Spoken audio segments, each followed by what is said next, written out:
एक नाम, social media खोलिए, दोस्तों से बात कीजिए, कहीं ना कहीं ये नाम सुनने को मिल ही जाता है। एक साई की तरह जो कहते हैं कि दुनिया के हर कोने में फैला हुआ है। जी हाँ, इल्यूमिनाटी सुनने में तो बस एक शब्द है ना? लेकिन इसके पीछे अरे भाई अनगिनत कहानियां हैं, साजिशों की थ्योरीज हैं और एक अजीब सा गहरा डर भी है। और दावे भी कोई छोटे मोटे नहीं। कहा जाता है कि सरकारें हों, फिल्म इंडस्ट्री हो या फिर दुनिया के बड़े बड़े बिजनेसमैन, सब कुछ इन्हीं के कंट्रोल में है। मतलब हर कामयाब इंसान, हर बड़ी घटना, उसके पीछे हाथ बस इसी का है। लेकिन यहाँ आकर एक बड़ा सवाल खड़ा होता है, क्या ये सब सच है? क्या इन बातों में कोई दम है, या ये बस एक डर है जिसे हमारे दिलों में, हमारे दिमाग में बैठा दिया गया है? क्या वाकई पर्दे के पीछे से कोई सब कुछ चला रहा है? तो चलिए आज इसी डर की जड़ तक पहुंचने की कोशिश करते हैं। आखिर ये ख्याल आता कहाँ से है कि कोई सीक्रेट पावर है जो पूरी दुनिया को कंट्रोल कर रही है? तो ये इल्यूमिनाटी का किस्सा शुरू कहाँ से हुआ? इसके लिए हमें इतिहास के कुछ पन्ने पलटने होंगे। चलिए देखते हैं। तो देखिए, इतिहास में वाकई एक ग्रुप था। बात है 1776 की। जर्मनी में एक शख्स थे, एडम वी शॉप्ट। उन्होंने एक संगठन बनाया, नाम था बवेरियन इल्यूमिनाटी। और उनका मकसद क्या था? वो चाहते थे कि समाज में बदलाव आए। लेकिन ये संगठन ज्यादा चल नहीं पाया। कुछ ही सालों के अंदर, करीब 1785 तक, सरकार ने इसे बैन कर दिया और ये ग्रुप खत्म हो गया। बस इतनी सी थी इसकी कहानी।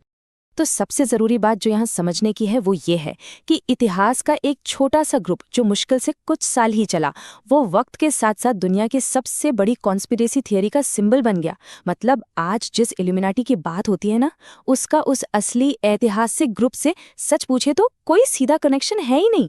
तो इन सारी अफवाहों और कहानियों के बीच जरा रुकते हैं और अब वो सवाल पूछते हैं जो सबसे ज्यादा जरूरी है। क्या कोई भी इंसान या कोई भी संगठन, चाहे वो कितना ही सीक्रेट क्यों ना हो, कितना ही पावरफुल क्यों ना हो, क्या वो अल्लाह से ज्यादा ताकतवर हो सकता है, उस एक ताकत से जिसने ये पूरी कायनात बनाई है? चलिए अब देखते हैं कि इस्लाम, हमारा ईमान, इस सबसे बड़े सवाल के बारे में क्या कहता है। इसकी असली ताकत क्या है? देखिए, यहाँ पर सोचने के दो अलग अलग तरीके हैं, दो रास्ते हैं। एक रास्ता है अफवाहों से पैदा हुए डर का। ये रास्ता हमें यकीन दिलाता है कि नहीं, इंसानों के बनाए हुए सीक्रेट ग्रुप्स ही सबसे पावरफुल हैं। और फिर एक दूसरा रास्ता है अल्लाह पर ईमान का, और ये हमें सिखाता है कि सबसे बड़ी असल ताकत वो तो सिर्फ और सिर्फ अल्लाह के पास है। और इस्लाम की तालीम इसी यकीन को और मजबूत करती है। जरा सोचिए, अगर पूरी दुनिया मिलकर भी किसी को कोई नुकसान पहुंचाना चाहे तो वो तब तक नहीं हो सकता जब तक अल्लाह ना चाहे। और अगर अल्लाह किसी की हिफाजत करने पर आ जाए तो फिर दुनिया की कोई ताकत उसका बाल भी बाका नहीं कर सकती। आजकल सोशल मीडिया पर तो हर छोटी बड़ी चीज को, हर सिंबल को बस इल्यूमिनाटी से जोड़कर डराया जाता है। लेकिन एक मुसलमान का रास्ता डर का नहीं होता। उसका रास्ता तो अपने रब पर मजबूत यकीन यानी ईमान का होता है।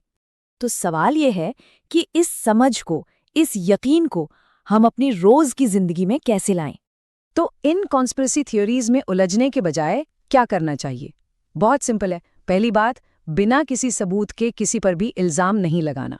दूसरी, सुनी सुनाई बातें, अफवाहें, इनको आगे नहीं फैलाना।